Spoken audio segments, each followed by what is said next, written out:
जिनका कारोबार फेल हो रहा है उन्हें भगवान गणेश जी की सेवा पूजा में लग जाना चाहिए।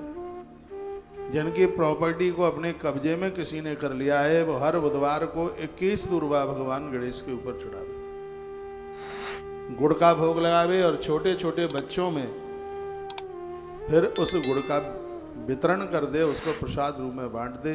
भगवान गजानंद की कृपा से सब कुछ ठीक हो जाएगा, सब कुछ बढ़िया हो जाएगा।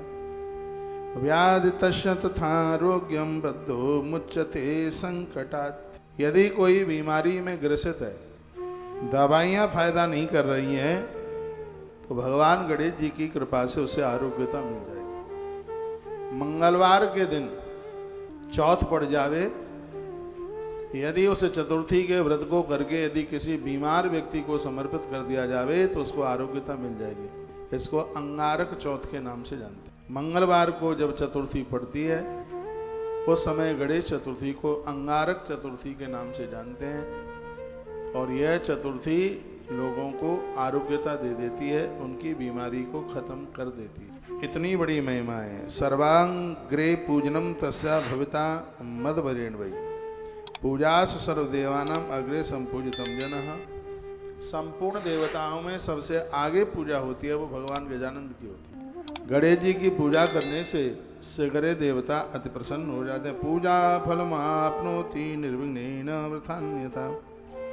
ब्रह्म वैवर्त पुराण में वर्णन किया गया है कि आपके किसी भी कार्य में विघ्न नहीं आवेगा यदि आप गणेश पूजा से अपनी पूजा को आप आरंभ करें। आप कभी अनुष्ठान में बैठते हैं, कोई विशेष अनुष्ठान है, भगवान गजानंद को ठीक तरह से पूजा है तो ना तो अनुष्ठान के बीच में सोवड़ होगी और ना किसी का मरण होगा।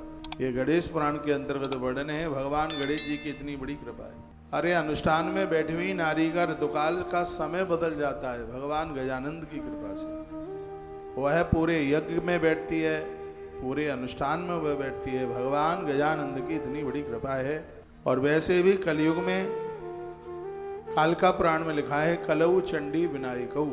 इस कलयुग में माँ दुर्गा और भगवान गणेश को जितना जल्दी प्रसन्न किया जा सकता है, इस कलयुग में और देवता उतने प्रसन्न नहीं होते। इसलिए भगवान गणेश जी को जरूर पूजिएगा। प्रातरुत्थाय मर्त्य स्मरे देवम विनायकम। सोते समय जागते समय जो भगवान गणपति का ध्यान करते हैं, गणेश जी का नाम लेते हैं, तस् तद दिन जातानि सिद्धिम कृत्यानि यान्ति। वर्णन है कि उनका वह दिन बड़ा अद्भुत निकलता है। उनके पूरे दिन कार्य में कभी कोई विघ्न नहीं आता। आपको ऐसा कहीं लगता है कि बच्चे के एडमिशन में एक आध नंबर कम रह जाते हैं, उसे अच्छा कॉलेज नहीं मिल रहा है, अच्छा स्कूल नहीं मिल रहा है, बेटा और बेटी कोई भी है, जॉब के मुंह पर पहुंचते पहुंचते और नौकरी मिल नहीं पा रही है, इससे बढ़िया सहज और सरल उपाय हो ही नहीं सकता।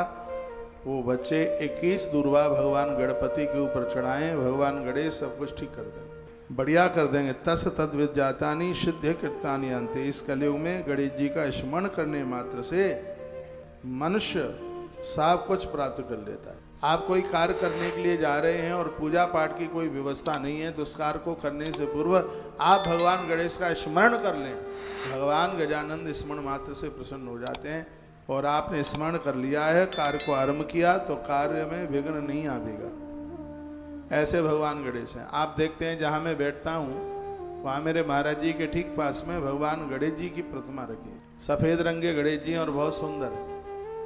हमारे दिन का आरंभ उनका दर्शन करके होता है। गणेश बड़ी बुद्धि के देवता हैं, आनंद कर देते हैं। इनकी पूजा आप सबके घर में होनी ही चाहिए।